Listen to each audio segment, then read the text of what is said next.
It's a great day. My name is Shay Brown, the Happy Entrepreneur, and welcome to the Happy Entrepreneur Show, the #1 business development and revenue focused late night show in the country where we are on a mission. And our mission really is to empower, our mission is to inspire, and our mission is to provide you, that's right, you, the hard working entrepreneur, with all of the resources that are necessary to execute that big vision you have for the people you were called to serve. And on this episode, we have the one and only Equasha. She's in the building, and she'll be talking about starting your business and being successful. Can't wait to have the conversation. How are you doing, Equasha? How are you doing today?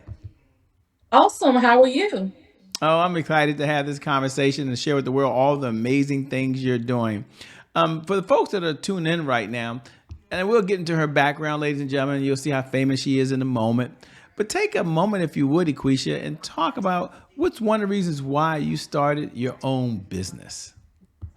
Absolutely. So first and foremost, thank you for having me. So Thank you. definitely the inspiration would be my mother. So growing up, I'm from Petersburg, Virginia. And one of the things my mother did, kind of to earn an extra sense of income, she would give people rides, whether it was to the grocery store or to cash their paycheck. She would give people rides within our community. And from an early age, I was able to, one, identify obviously the need for transportation in our community, but definitely as I get older, as we think about medical and just the impact when it comes to preventative screenings and you name it, especially in low income communities, that can be life saving, right? So kind of having my mother as that early pillar and inspiration definitely inspired me when it came to opening this company. Becoming an entrepreneur is a lot of fear. Thanks for sharing, by the way, and shout out to your moms, by the way. Um, Thank you. you know, to become one, there's a lot of fear you got to overcome. How are you able to Absolutely. overcome the fear of just starting your business when you know so many businesses fail, like, I don't know, 50, 60% or 70%, I forgot what the number is, fail in the first year of business, according to the SBA. How'd you overcome that fear of taking that first step? Well, I would definitely say just having the confidence in yourself, right? The statistics are there. But at the same time, every business face that same statistic. So whether you're Apple or you're the new local company down the street, you all are up against that same statistic. So you have to believe in yourself. You have to understand from the beginning your journey would not be perfect, but nevertheless, it will be value added. So when the going gets tough, you keep your faith and you keep going, but definitely believing in yourself. Believe in yourself and keep going. Now, the question comes up, obviously, for folks that listen, like, all right, Shay, but what was you doing beforehand? That's a good Oh, question. yes. We're gonna ask her. So before you became an Yes. entrepreneur, some folks they don't know how famous you are. They haven't read your bio yet. Somebody's cooking in the kitchen right now. Somebody else is listening to us with their AirPods on. Like, yeah, Shay, but who was she before she started her business? Take a moment. We'll slow down. Talk about what was your journey before you became an entrepreneur. What were you doing?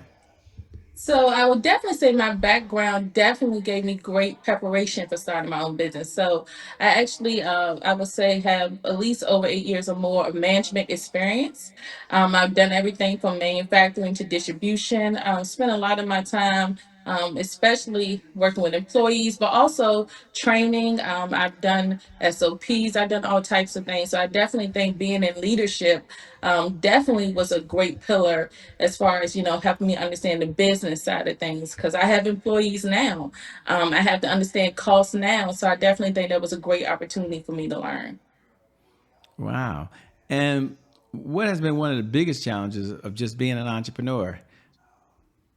I would definitely say, you have the capital side of things, right? So, a lot of banks within that first 2 years is a little strict with lending. But like I said, having a career for the past 10 years, I was able to, save up the capital to kind of help facilitate that. And the second thing I would say is getting the word out, right? You're brand new from scratch. Nobody knows you. So every day, every ride, you're earning a customer trust. So with me, I have non-emergency medical transportation. So a lot of it was going out there, passing out flyers, developing relationships with like your social services, different community centers. So you definitely have to raise that awareness and treat every ride like that customer is your last customer and provide that best customer service possible.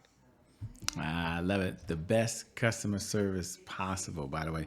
For those folks that are listening, they're like, I like what she's saying, Shay. But how does she manage her time? I mean, sometimes some folks that are watching have a lot of different things pulling them. Some people have families, some folks are married, some folks are single, some folks are kids, some folks have divorces, some folks are going back to school right now, some folks are thinking about it. Like, Shay, I got so much going on. How does she manage time and be able to get things Yes. done with so many priorities? And you're talking to someone who still works a full-time job. So I would definitely say having a great team. So I have a team, for instance, who do dispatching and billing on my behalf. I have drivers who's been with me who has been reliable. All of that makes a difference. And I would definitely say prioritizing rest.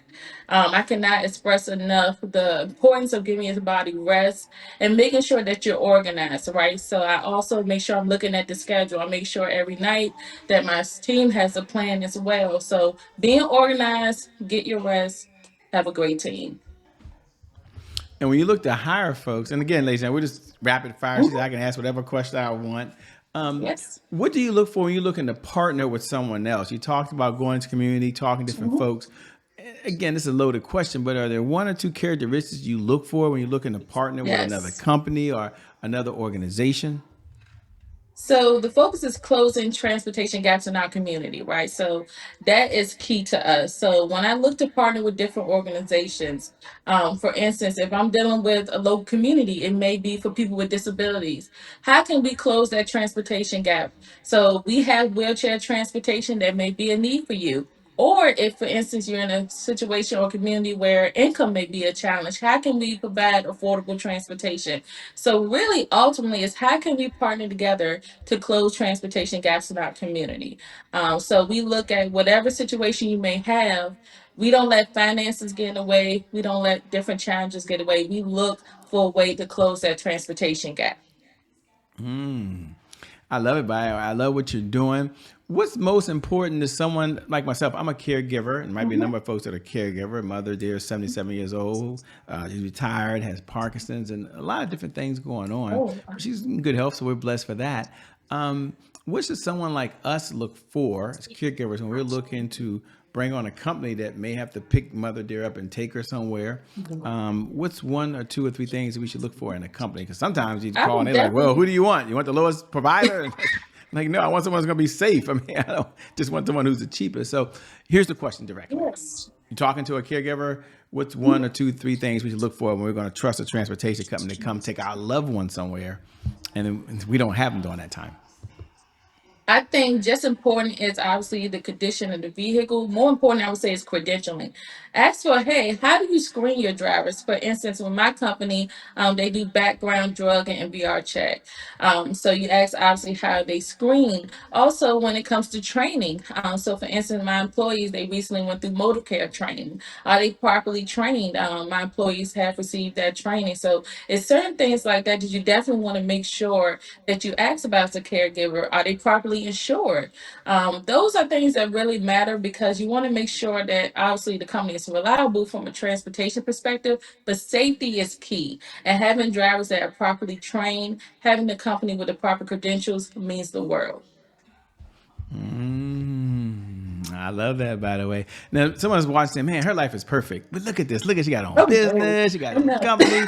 And we have a segment here called Today is My January 1st. And today is my January 1st is our personal mantra. Now, I know some of you wait to say it every night, 11 p.m. Eastern Standard Time. You can't wait to say those words. Today is my January 1st. Today is my January 1st. But for those folks who are tuning in for the very first time, welcome to the Happy Entrepreneur Show family. Today is my January 1st is our personal mantra. It represents a fresh start. It represents a do-over. It means our past, no matter how dark and gloomy that past is, or how bright and sunny that past is back there, the past no longer equals the future. Mhm. So my question for Equasha on the other side is really twofold. Number one, when you hear those words, today is my January 1st, what do you hear? And number two, what was a setback you had or a challenge you had, and how were you able to bounce back from it? I would say this is only the beginning. So when I look at January 1st, I would say this is on the beginning because when I look at this company, we currently at two vehicles, two drivers. We have an opportunity to expand even more. So I would say that. And as far as the challenge, it definitely wasn't easy when I went to join Motive Care, which is a Medicaid provider. It was a lot of requirements, a lot of credentialing, but I did not stop. That's when you really have to rely on your I call it your personal army, your family, your friends. It was days where I was frustrated. I'm like, oh my God, am I ever going to get this in? And to be honest with you, I applied for Motorcare 3 times. So on the third time, I actually was able to get in and start obviously the application process, but it took me 3 times. And that was a big line of business. So I kept going. But like I said, your personal friends, your family, that is when you definitely need them on hand. I love it, by the way. I love your heart to give. I love your heart to serve. One of the questions I like to ask when we have time, we have a few minutes now, is Yeah. what's one of the best pieces of advice you've ever been given? And I like to frame it so the audience knows you've had a lot of Hmm. training, as you said, you had a lot of mentors, you read countless books. But if you had to step back and say, you know what, Jay, of all the mentors I've had, giving respect to your mom, who you talked about in the very beginning, but here's one of the lessons I learned from my mentor that I want to pass on to the audience. What would it be and why? Ooh. I would definitely say believe in yourself. And it sounds very simple, but it's not. And what I mean by that is a lot of times, especially coming out of school, right? I graduated Virginia State in 2014. We kind of get trained to go work for corporate. And a lot of times, the same skills you have, you can also build for yourself, but we don't necessarily teach that all the time. So just really believe in yourself. The work that you're doing for someone else, you are just as capable, if not more, doing it for yourself. And understanding, I would say, have a purpose to what you do. Money cannot be the sole motivator. When I'm applying for motor care 3 times, and you have vehicles that break down, you have all these different things that go on, you got to remember your purpose. And my purpose is to close transportation gaps in my community. So stay close to your purpose and believe in yourself. Yeah, I love it. What do you enjoy most about what you're doing these days? You seem to be having fun. You seem to be excited. You're here sharing your message. What do you enjoy most about being an entrepreneur and running your own business? I definitely enjoy just seeing how we can help our community. Understanding what every ride, whether we take someone to dialysis, doctor appointment, you name it, that is an impact on that person's health. How they can person health can affect their family. So I'm enjoying seeing us grow, seeing us touch more people, and looking forward to continuing to do that with more people. Well, the world needs more people just like you. As we come down the home stretch, a two-part question. Number one, Yes. what type of clients are you looking to work with these days, if any? I'm not sure if your firm's taking on any clients. And number two, how can folks connect with you? Where should they go? Is there a website? Is there web plays if they're very interested? So one, we are always taking clients. So we take everybody. We are very inclusive. Like I said, I provide both wheelchair and ambulatory transportation. So we definitely welcome everybody. And we have a website. Please go to safeguardtransportationllc.com. You can go there and you can kind of see what different services we offer. I also have the different locations we go to. We go all the way from Emporia to Richmond. So please, I encourage everybody to check out the website. Well, let me say thank you so much for being on the Happy Entrepreneur Show. I certainly appreciate it. You can always make Oh, more no, money, but thank you can't you. make more time. So we appreciate you being here.